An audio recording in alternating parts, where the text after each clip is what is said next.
Hello.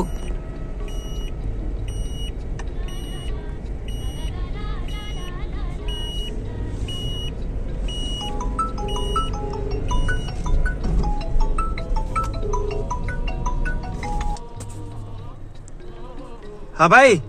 हाँ दादा, good morning. Good morning. तो आप किधर हैं अभी? राजभवन के ठीक सामने खड़ा हुआ हूँ। राजमहल के सामने? आओ ठीक है, मैं आ रहा हूँ। आओ, ठीक सामने खड़ा हुआ ना। हाँ, ठीक। हाँ, बस्तर राजमहल के सामने।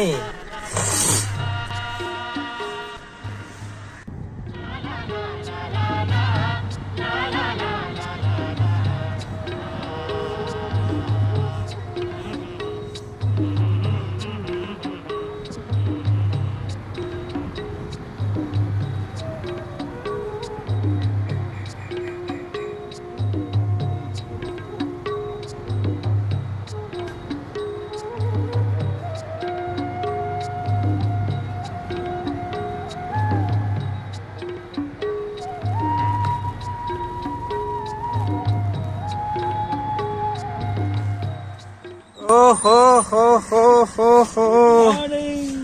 Good morning. स्वागत है आपका।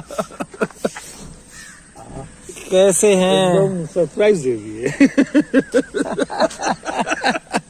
हमारे जगदलपुर के जो सिंह द्वार है ना, ये सिंह देवड़ी बोलते हैं। ये इसका परिसर है जी।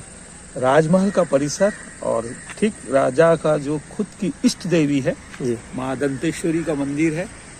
यहाँ पर शक्तिपीठ के रूप में दंतेवाड़ा में है, लेकिन इसकी प्रतिकृति के रूप में चूंकि इसका एक माटी पुजारी राज परिवार के लोग दंतेश्वरी मंदिर के जो प्रमुख पुजारी होते हैं, वो अपने परिसर में भी एक मंदिर बनाए थे। 100 साल से ऊपर हो चुका है इस मंदिर को। और यहाँ पर लोग आराध्य माँ दंतेश्वरी के बिना कोई भी शुभ काम प्रारंभ नहीं होता है। तो दोस्तों, अब तक आप समझ ही गए होंगे कि हमारे कितने अजीज हैं। ये है सुनील पांडे जी, जिनको मैं 30 साल से जानता हूँ और ये मुझे जानते हैं। और हम लोगों का ये कैमरा एक माध्यम है। बिल्कुल, इसको मैं धन्यवाद देता हूँ। कैमरा एक माध्यम, और ये कैमरा बहुत चीजों का माध्यम है। कुछ रिश्ते ऐसे बनते हैं जो हमारे प्रिय भोपाल हमारा, मैं कभी भी बोलता हूँ ना, भोपाल हमारा है तो आपकी वजह से है। और बस्तर हमारा है तो आपकी वजह से। स्वागत। और अभी हमारा इस सवेरे का गेटअप है। हम दलपत तो सागर चल रहे हैं। रोज मॉर्निंग वॉक करते हैं आप, और दलपत सागर के अच्छे वीडियो भी डालते हैं दोस्तों। छोटा तो हमारा जो सुबह का वक्त जो है ना, वो दलपत सागर पे बीतता है। तो चलिए फिर हमारे साथ आज दलपत सागर के खूबसूरती में आपको जोड़ते हैं। तो दोस्तों, आप समझ गए कि सुबह सुबह हम रात में होटल में ठहरे थे यहाँ जगदलपुर में आके, और इन्होंने जिस तरीके से परिचय मेरा दिया, और मैं तो बहुत कम परिचय दिया इनका। इन्हीं के वीडियो देख के इंस्पायर हुआ मैं कि सुबह बस्तर में कैसे घूमना चाहिए बस्तर में। तो मैं सुबह सुबह निकल गया होटल से, बाकी लोग सो रहे हैं। तो इस वीडियो में चलिए एक चक्कर आपको यहाँ घुमा। जगदलपुर के शुरुआत से जी आपको हम दिखाएंगे जगदलपुर का शुरुआत का जो मार्ग है वो किस तरीके शहर की ओर आगे बढ़ता है, और प्रमुख चौराहों का शहर है। तो चौराहों का शहर के साथ में अब आपके साथ हम हमारे मित्र जो भोपाल से आए हुए हैं, ये हमारे एक्टिवा में चलते हैं। हाँ, क्योंकि ना उसमें वो चीज नहीं दिख पाएगी जो आपकी गाड़ी में दिखेगी चल के खुले आंखों से। वैसे मैं दलपत सागर से होके आ गया हूँ, तो शुरुआत तो हो गई है मेरी। अपन यहीं से चलते हैं, और जो रास्ते में आएगा बताते चलिएगा।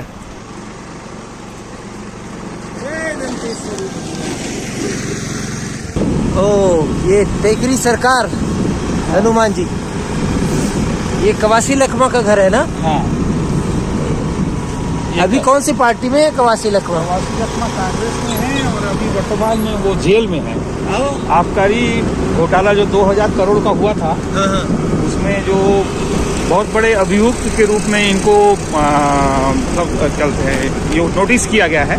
केस चल रहा है अभी रायपुर के जेल में है। लगभग 1 साल हो गए इनके ऊपर में बहुत सारी जो है चार्जशीट दायर हुई है ईडी के द्वारा। अच्छा, और ये आपका जय स्तंभ। हाँ, ये है जगदलपुर का जय स्तंभ चौक और ये है यहाँ का सदर मार्केट और सदर मार्केट साथ में इसको मेन रोड बोलते हैं। और यहाँ पर ये पूरा जो मुख्य मार्ग है शाम के समय बहुत ही काफ़ी अच्छा रौनक रहता है यहाँ पर। अच्छा। और ज़्यादा चहल पहल जो है इसी सड़क पे होता है। सड़क तो अच्छी चौड़ी चौड़ी है हाँ, कि सुबह सुबह के लगे वजह से लग रहा है? नहीं, सड़क तो यहाँ पर चौड़ी है और ये शहर का जो बनावट है ना एक बहुत कॉलोनी की तरह बनाया गया है। जी। और ये बहुत एक उदाहरण के रूप में आप पेश कर सकते हैं। चौराहों में आप कहीं भी जाएंगे तो छोटा छोटा स्क्वायर पे एक कॉलोनी की तरह है और 100 साल से पुराना बसाहट है। इसका जो डिजाइन किया गया था तो ये डिजाइन जो है आज तक इस इलाके में कहीं भी इस तरीके का जो नहीं मिलेगा। बस्तर ओलंपिक का उद्घाटन इसी में अमित शाह जी आ रहे हैं ना। पूरा शहर को तो सारे पोस्टर से सजाए गए, सीएम, गृह मंत्री, सबके होर्डिंग्स लगे हुए हैं पूरे शहर भर में, गेट, बैनर, झंडे। इसी की तरह था क्या बनाया गया है? ये मार्डिन चौक बोलते हैं तो बस्तर का एक माड़ी मतलब मड़िया स्त्री, माड़िया स्त्री। तो यहाँ माड़िया चौक भी है। हाँ, तो माड़िया को ही क्यों प्रधानता दी गई है यहाँ शहर में? बस्तर का मूल आदिवासी जो है आप कहीं भी जाएंगे तो चौराहों पर इधर भी सड़क, इधर भी सड़क। हर जगह कॉलोनी है, इस कॉलोनी की तरह है। और हम आगे की ओर बढ़ रहे हैं। जगदलपुर का ये सिटी कोतवाली है। कोतवाली, ये जगदलपुर का कोतवाली है और कभी यहाँ से पूरा शहर दिखा करता था। ये अंदर से कोतवाली में बैठ के यहाँ से लेके इस कोने से लेके जो हनुमान की टेकरी है ना, चूंकि चौराहों का शहर है, छोटे छोटे स्क्वायर पे बटा हुआ है। और ये हम जा रहे हैं सिविल लाइन की ओर। अच्छा। और यहाँ पर अभी विगत कई दिनों से जब हमारे यहाँ नक्सलवाद के ऊपर में उन्मूलन के लिए जो एक बहुत बड़ा अभियान चलाया जा रहा है, तो यहाँ सीआरपीएफ की आईजी साहब का जो बंगला है, ऑफिस है, कैंप है, यहाँ पर है। अच्छा। सिटी के अंदर में। तो हम यहाँ पर से पुलिस लाइन पे चल रहे हैं सीआरपीएफ के। हाँ, ये देखिए अभी कैफे पंडुम खुला है। अच्छा। ये जगदलपुर में खुला है कैफे पंडुम यहाँ मतलब यहाँ पर एक मेला का गोंडी रूप है। लोगों का मिलना, मिलजुल कर मस्ती और उत्साह और जो गांव में लोग नाच गाना। ये चर्च भी है। हाँ। यहाँ शुरू से ही ईसाइयत बहुत सालों से है ना यहाँ पर। हाँ। ज़्यादा 70 साल के बाद मतलब 1970 के बाद ही ज़्यादा यहाँ पर दो चर्च मिले हुए हैं। हाँ। ये सिविल लाइन है। यहाँ पर जिला पंचायत के सीओ साहब प्रतीक जैन साहब का है। ये एक छोटा सा एक विश्वेश्वरैया इंजीनियर लोगों के लिए एक यहाँ पर जगह निर्धारित किया गया है। एक पार्क है। जगदलपुर शहर के अंदर में ऐसे कम से कम 10 पार्क हैं, छोटे छोटे पार्क। ओके। और ये सामने जैन लोगों के लिए पार्क है। आगे में नक्षत्र वाटिका है। यहाँ पर बस्तर के कमिश्नर डोमन सिंह जी हैं और यहाँ पर बस्तर के आईजी ये अपना सुंदरराज जी हैं। बस्तर कमिश्नर हो गया अब। ये आगे पे देखिए अब जो पुलिस व्यवस्था बदल गई है। हाँ। और ये नक्षत्र वाटिका है। इसमें नए सिरे से कुछ काम चल रहा है। अभी आपको हम एक ऐसे जगह लेके जाने वाले हैं जो बस्तर का एकदम माइलस्टोन बनते जा रहा है। इनको बने 3 साल हुआ है। हमारे यहाँ पर पिछले 4 दशकों से जो नक्सलवाद के ऊपर में जो हिंसा और यहाँ का जो एक वैचारिक लड़ाई चल रही थी, उसमें हमारे जो भाई जो शहीद हुए हैं उसके लिए एक शहीद स्मारक बनाया गया है। ये बहुत बड़ा गजब का जगह है। मैं आपको बताना चाहता हूँ, ये इसको मैं आपको अगर खुला होगा तो अंदर जाते हैं हम लोग। ये नेहरू मंच है। अच्छा। 1956 में भारत के प्रधानमंत्री नेहरू मंच यहाँ नेहरू जी यहाँ से ये लालबाग के मैदान में एड्रेस किए थे। एक पूरा तब मैदान रहा होगा। ये पूरा मैदान रहा है। और ये जो है भूपेश सरकार के समय पे इसको जीर्णोद्धार करके इसको थोड़ा सा बच्चे लोगों के लिए बनाया गया है। और यहाँ से ना एक बहुत बड़ा एक एड्रेस किए थे आदिवासियों को। और ये वो जगह है जहाँ पर ऐतिहासिक बहुत से ऐसे बड़े बड़े महापुरुष लोग जो है हमारे यहाँ देश के आज़ाद के बाद यहाँ से लोगों को भाषण दिए हैं और यहाँ से लोगों को अपनी बात रखे हैं। और ये प्रधानमंत्री मोदी जी भी यहीं खड़े हुए हैं, क्योंकि कुछ अभी कार्यक्रम है शायद आपके बस्तर में आज? ये उगता हुआ सूरज जो हम लोग हर दिन देखते हैं, ये बहुत ही खूबसूरत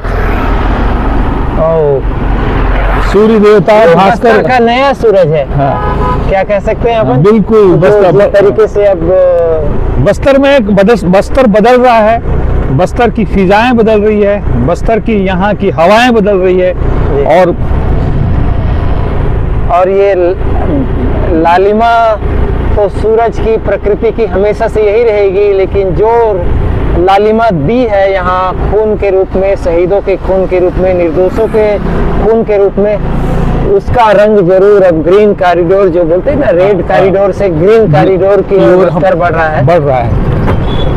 ये लाल बाग का मैदान है, विशाल मैदान, जहाँ पर स्वतंत्रता दिवस से लेकर गणतंत्र दिवस तक में यहाँ के लोग इकट्ठे होते हैं। देश की आज़ादी और देश की यहाँ पर जो गणतंत्र जो देश हुआ था उसका एक बहुत बड़ा समारोह यहीं पर। दशहरा का उत्सव भी इसी तरफ होता है क्या? हाँ, दशहरे का भी उत्सव यहीं पर होता है। और यहाँ पर देखिए, और ये सामने जो मंच बना हुआ है, इसमें भारत के सभी प्रधानमंत्री, वीपी सिंह, अटल बिहारी वाजपेयी, और इसके साथ मनमोहन सिंह, और इसके साथ ही यहाँ पर जो है चौधरी चरण सिंह, सारे लोग इस मंच से लोगों को यही प्रैक्टिस करते हैं क्या खिलाड़ी लोग? हाँ, सभी बच्चे। स्टेडियम नहीं है कि इनके लिए? यहाँ स्टेडियम भी है, स्टेडियम बहुत, जगदलपुर में 2 बड़े स्टेडियम है, आपको हम लेके चलेंगे। तो यही वो मंच है, ऐतिहासिक है, ये ऐतिहासिक। अच्छा, क्या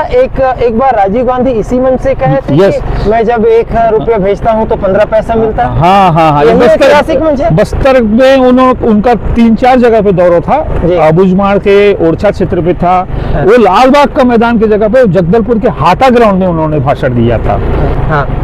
और ये जो आप देख रहे हैं ना, यहाँ ये सारे जगदलपुर के जो बड़े समारोह हैं अब वो यहीं पर होते हैं। यहीं पर स्वदेशी मेला, इसके साथ बस्तर दशहरे का आयोजन, और इसके साथ ही बस्तर का सरस मेला, बस्तर लोक उत्सव, ये सभी तमाम तरीके के जितने भी बड़े आयोजन हैं इस लाल बाग के विशाल मैदान पे होता है।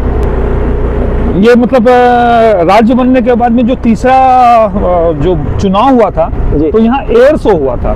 पहली बार बहुत ज़्यादा हेलीकॉप्टर और फाइटर प्लेन यहाँ पर चुनाव के समय लगे हुए थे, जो एक आश्चर्य, मतलब शहर वाले लोगों को कौतूहल था। तो जिला प्रशासन ने एक छोटा सा एक एयर शो करवा दिया था बच्चों लोगों को मोटिवेशन करने के लिए। और यहाँ पर ये हम जो आगे की ओर बढ़ रहे हैं ना, ये पुलिस लाइन है। पुलिस लाइन का यहाँ पर कोऑर्डिनेशन सेंटर है, और विशाल बस्तर का सबसे बड़ा महापर्व बस्तर दशहरा, जो आप जानते हैं, भर में जानते हैं तो ये कुमड़ा कोट है। दंतेश्वरी मंदिर से जो आप देखे वहाँ सामने जो रथ रखा हुआ है, वो रथ का चुरा कर यहाँ लेके आते हैं। देखिए, यहाँ का बस्तर का पारंपरिक अभी भी आदिवासी कल्चर जो है, वो आदिवासी कल्चर आपको सब दिखेगा, जो बड़े शहरों पे नहीं दिखता है। और ये है कुमड़ा कोट, जहाँ रथ को लेके आया जाता है। यहाँ तक रात को एक मैदान है या कोई ऐतिहासिक स्थल भी है? ये ऐतिहासिक स्थल है कुमड़ा कोट, बस्तर दशहरा वन। यहाँ पर रथ को चुरा के लेके आते हैं। हाँ। इतना बड़ा रथ को माड़िया लोग का एक कस्टम है।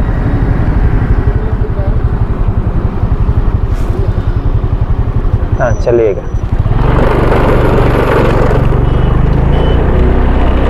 ये माड़िया लोग ही दशहरा उत्सव में भाग लेते हैं ना? नहीं, ये एक ऐसा त्योहार है, ऐसा महापर्व है जिसमें सभी लोग जुड़े हुए हैं। बस्तर के सभी जनजाति, सभी यहाँ के विशेष रूप से जितने भी रहवासी हैं, बस्तर को एक जयपुर हाईवे आ गया, रायपुर जयपुर। हम आपको लेके आ रहे थे यहाँ से, देखिए ये जगदलपुर। हाँ, ये हाईवे है। ये सूरज निकल गया है बस्तर में, जगदलपुर में है। और ये कौन सी जगह है? ये जगदलपुर में लाल बाग का चौक है, जहाँ से सभी लोग रायपुर की ओर, राजधानी की ओर, और मेरे दाहिनी ओर जो है वो विशाखापट्टनम की ओर जाता है। और इस विशाखापट्टनम और रायपुर को जोड़ता है ये राजमार्ग और नेशनल हाईवे है। पहले 43 था, अभी 56 हो गया है यहाँ पर। और इसमें हम आगे बढ़ते हैं तो स्टील प्लांट जो बस्तर का नगरनार है, आपको वहाँ भी हम लेके जाएंगे। और ये मैदान है और यहाँ पर बैठिए हमारे साथ, आपको एक बहुत यूनिक चीज़ दिखाने ले जा रहे हैं जो आपके लिए एकदम नया चीज़ है, जिसमें ये है जगदलपुर का अमर वाटिका और सूरज एक ही फ्रेम में। ये है अमर वाटिका, जहाँ पर बस्तर में नक्सलवाद को लेकर जो यहाँ के लोग, इसका नाम है अमर वाटिका। हाँ, ये अमर वाटिका में ये अमर वाटिका में उन शहीदों को याद किया जाता है जिन्होंने अपना त्याग, तपस्या और बलिदान और लोगों को शांति और आगे बहाल करने के लिए, ये सारे उनके शहीद के ही नक्सल ऑपरेशन में जितने शहीद हुए उनके लिए है। हाँ, उनके लिए है। और ये अभी नया सुंदरराज जी ने एक परिकल्पना की कि उनको यहाँ पर श्रद्धांजलि और इसके साथ ही यहाँ पर लोगों को याद किया जाए जिन्होंने वो किए थे। उनके सारे के पट्टिका लगे हुए हैं। मैं आपको यहाँ पर इसलिए लेके आया हूँ कि जिन्होंने भी बस्तर के नक्सलवाद में अपनी भूमिका अदा की है, उसको बस्तर को शांति और बहाल करने के लिए। ये बदलता बस्तर का बोलता तस्वीर है।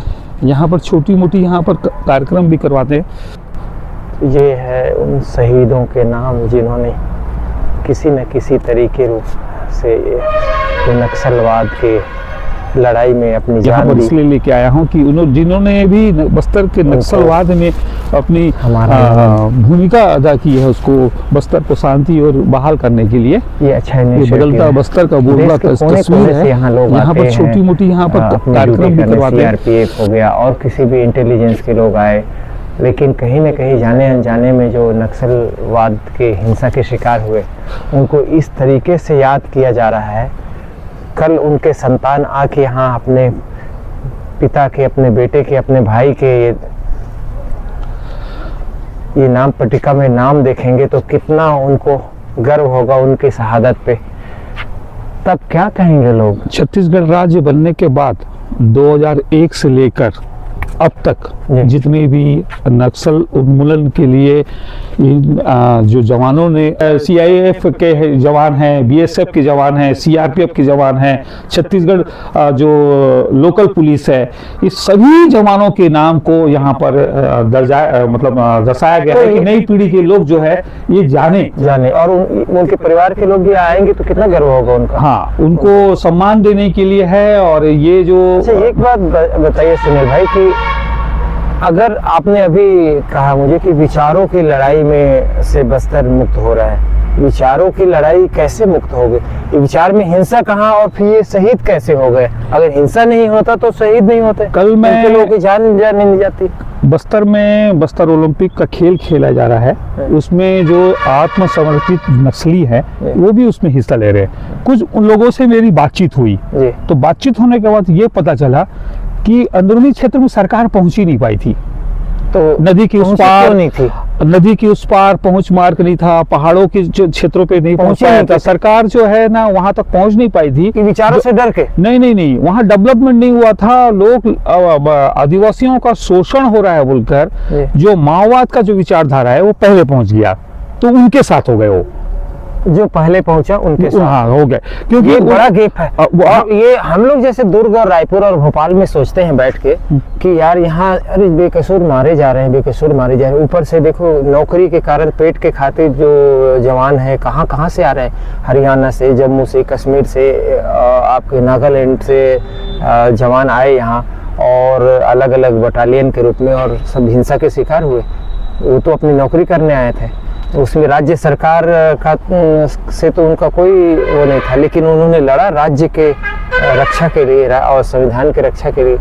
तो ये इस तरीके से किसी को मौत के घाट उतार देना आपको सिस्टम एक दुखद बात यह है, काफी लोगों से बातचीत हुई, उनका ये कहना था कि वो जितने भी ना उनके साथ जो समय बीता है, श्रद्धांजलि अपना जो है श्रद्धा सुमन सारे लोगों को हम हमेशा प्रणाम करते हैं। यहाँ पर मैं कल और एक नया चीज पता चला मेरे को, ये जो सरकार नाम की चीज नहीं जानते थे वो सरकार, वो जनता सरकार को समझ रहे थे। अच्छा, वो एक नया चीज है, जनता सरकार। आप नई बात बता रहे हैं, जो हम लोग वही कह रहा हूँ ना, मैं रायपुर दुर्ग भिलाई में खड़े होकर हम लोग सोचते हैं कि यार यहाँ तो बेकसूर लोग को मारे तो हम उसके खिलाफ है।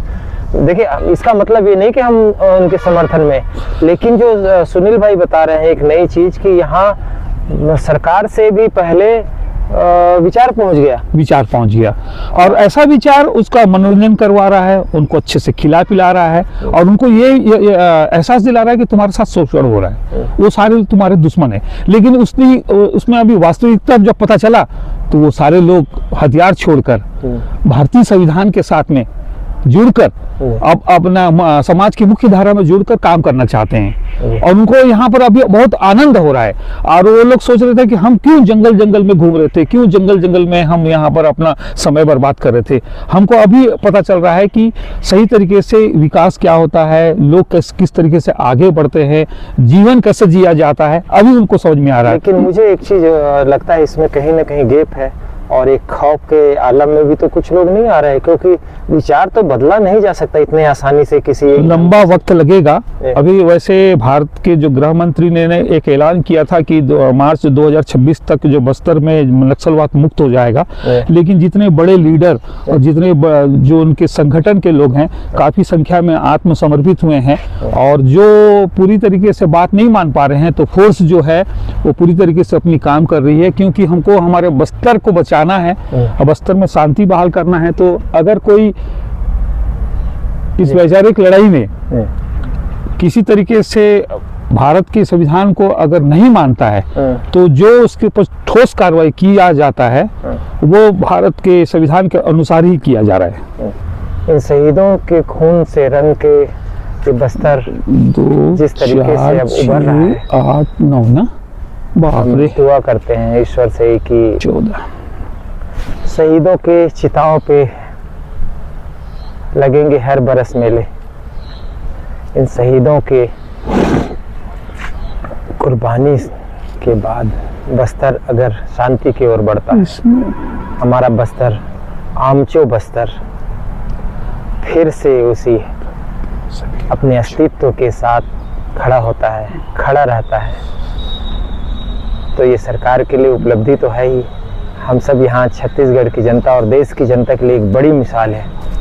हम लोग कभी सोचते थे कि अरे कोई हिंसा हो गई तो सोचते थे बेकसूर को क्यों मारा जा रहा है, क्यों नहीं सरकार सीधा सेना गिरा देती हेलीकॉप्टर से और सबको नाबूद कर देती। लेकिन इतना संभव नहीं। हम जिस हिसाब से बस्तर अभी घूमे हैं ना, ऐसा करना बिल्कुल मुश्किल है, वहाँ तो घुसना मुश्किल है।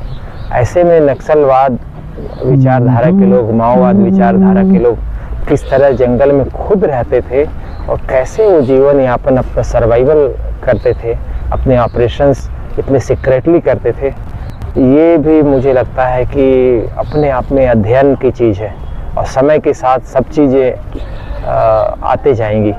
तो दोस्तों, इस वीडियो में इतना ही। हमने जगदलपुर में दलपत सागर और यहाँ इस शहर को थोड़ा सजाना हमारे सुनील भाई के साथ। सुनील भाई कहाँ हैं? तो अब ये नया सूरज कौन सी रोशनी लेके आएगा? क्या लाल कॉरिडोर खत्म हो जाएगा? पिछले 4 दशकों से जो बस्तर का रंग लाल हो चुका था, अब हरा रंग की ओर एक नया पहचान लेके फिर से अपने वैभव और पूरे विलासिता के साथ बस्तर का नया पहचान लोगों के विश्व पटल पे फिर दिखेगा।